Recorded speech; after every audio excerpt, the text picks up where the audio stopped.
Wing Chun was the Kung-fu style that Bruce Li started to learn when he was 13. He was in Hong Kong then. His full development as a master was after he moved to California.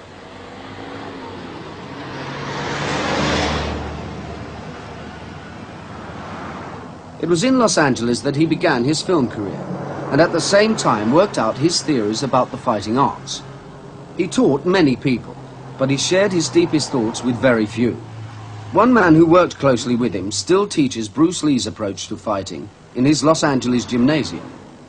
Bruce Lee called his system Jeet Kune Do, the way of the intercepting fist. Although he was a film star, he was a creative master, one of the men who have kept the fighting arts developing throughout the centuries. Those men who worked closely with him consider that he was a genius. He made Dэн Inossanto think again about all that he had been taught about the fighting arts. Dэн Inossanto doesn't teach Bruce Lee's revolutionary theories to everybody. What he looks for in a student is quick thinking and an openness, a flexibility of mind. 8, 9, 10. Okay, this is only going to do one set on the right, one side on the left, okay? Right hand push-up, ready, begin. On the football field.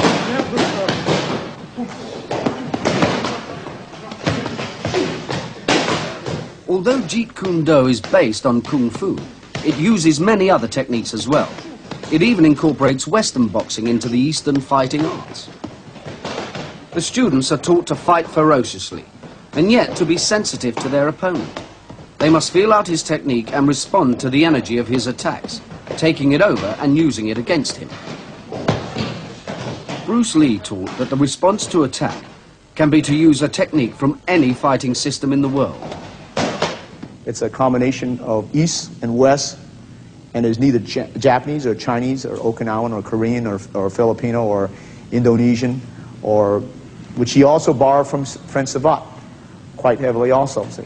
So it's just a combination that somebody had something to offer, and he wanted to blend it into what worked for him. So Jeet Kune Do, Bruce's art, is basically what works for that individual.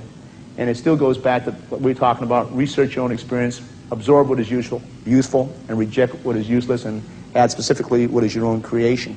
Bruce never taught us forms, and we're probably the only non-classical Kung Fu style that has never been taught forms. And according to Bruce, if you taught forms, it wouldn't be the mechanics. Okay, if you notice a lot of Chinese sets, they'll go like this, right? And they'll go like this, or they'll go like this, and they'll go like this, and then they'll do it with the left hand, see? Bruce was against forms because you don't know what it's for. Why not just practice it like this? And break, then hit the groin and hit the face and hit, rather than practice it like this and not know what the meaning is for. For instance, if I go like this, why not practice? Rather do it in a set, why not practice what it's for? Rather than do it in a set like this, do it in a set like this, and the student doesn't know what he's doing, okay? The basics over here is that you have a front barrier and you have a rear barrier. So once the kicking range has been closed, and it usually is closed very quickly, we trap the first barrier. This is referred to as Pak Sao. Pak Sao. Okay. Now, depending on his energy, he will come out with maybe as many as 12 different types of techniques, depending on how much force he is given. This is called Lap Sao Gua Choi. Okay? Gua Choi. Okay, from the position. Okay? This is what we refer to as trapping hands. Okay? Now, if the energy is different, this is what we refer to as a double Pak Sao. Okay? Okay, when you do this, it's your choice. He can go into a bent elbow lock, which is right here. He can, at his choice, go into a straight elbow lock, which is straight down like this. He can, at his choice, even go into a choke, depending on what he so desires. Okay? Or he can, at his choice, if he prefers to, after he does the Pak Sao, Lap Sao, Gua Choi, turn it into Western boxing, jab, cross, back fist, uppercut, and so on, depending on his choice. Okay? There's not a lot of technique, because the technique goes by his sensitivity. Okay? Let's say he does a Pak Sao from this position here, and the hand is grabbed. Okay? He can wrist lock that arm, and he goes down. Okay? So it's not, is it grappling? Is it choking? It doesn't matter. You go according to the sensitivity he gives you.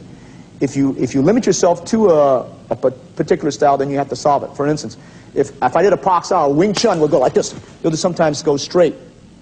Okay? There is no, maybe I can flow into Kali position here, because this is the foundation that Bruce taught us.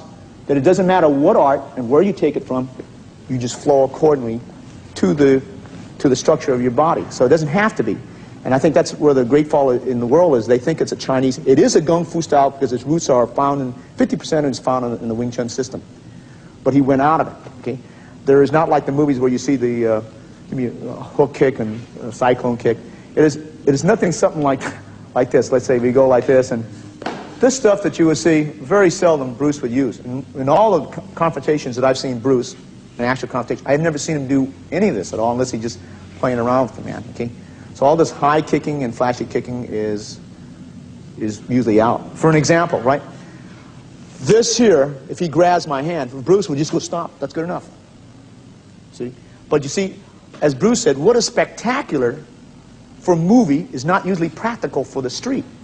And what is practical for the street is very dull for a demonstration.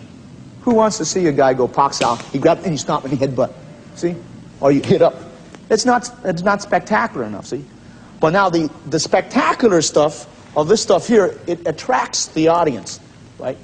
But it's not where the art is at, okay? This is where we are, where Bruce said he was violently against. Bruce said that you had to have something between East and West. And I think in the Orient they tend to be over-secretive, over-flowery sometimes, and hiding a lot, see? If you're secure in your knowledge, you don't have to hide it. Why hide it? You can just bring it out.